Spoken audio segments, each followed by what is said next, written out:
Love, Death and Robots has finally dropped on Netflix, and the anthology series features many unique animations that really showcase the benefits of the platform. To celebrate the release, I decided to break down the ending of the premiere episode from the series and give my thoughts on the entire show as a whole. This is full spoilers ahead, so if you haven't seen any of the episodes yet, then I highly recommend that you turn off now. With that out the way, I'm Definition and welcome to the channel where I explain it so you don't have to.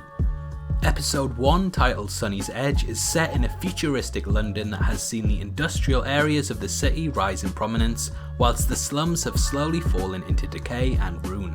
And this episode is really about the underclass fighting against the rich. We follow a group known as the Predators that compete in fighting tournaments with mutated animals called beasts. Before a said tournament, Sonnie is approached by a rich man named Vigar who attempts to bribe her into taking a dive before she rejects his offer, which is when we learn that Sonnie is actually fighting for revenge. We learn that the scars on her face were caused by a group of men that raped her, and she's attempting to track them down and exact upon them the same pain that they dealt to her.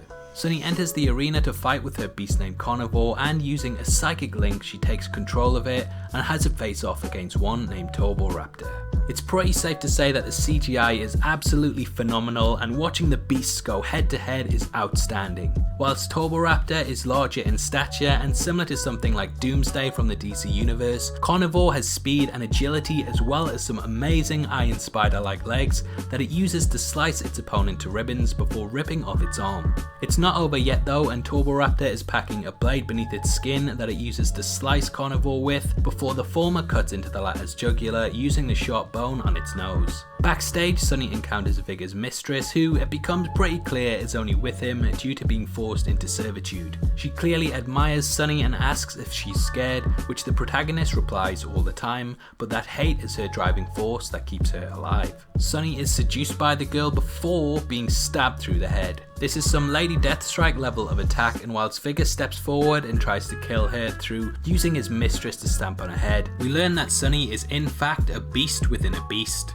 And on the night that she was raped, she actually was killed and with the help of her allies bonded back to her body, whilst her mind was put into a machine that is able to enact revenge through the same link up that is used on the beasts. Overall, it's an amazing twist in the tale, and one that comes really left field to let you know when someone has hate in their heart, nothing can stop them. Sure, it's a nihilistic look at the world, but it's also fantastic, and it instantly pits the tone of the series perfectly, making for a gory, messed up yet wholly satisfying send-off. And now onto my review. Anthologies have always been pretty hit and miss for me, but I've always enjoyed them overall, and Love, Death and Robots is no different. Whether it's the Animatrix, Batman the Gotham Knight and more, there's always some classic episodes hidden in the run, and whilst Love, Death and Robots has a couple of duds in there, the good still outweighs the bad. David Fincher and Tim Miller have done an outstanding job of creating a varied amount of tales that perfectly mix comedy, drama, action and horror into a package that feels like the kind of thing that Netflix was built for.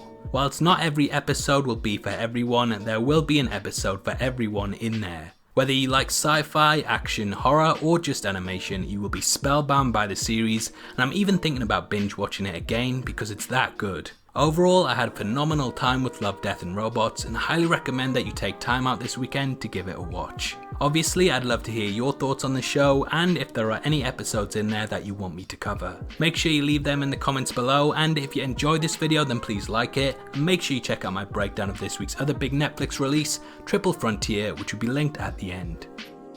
This is a channel for people who are never missing television, so if that's the kind of thing you like, you need to subscribe to Definition. Thanks again for taking the time to watch this, you've been the best and I'll see you next time. Take care, peace.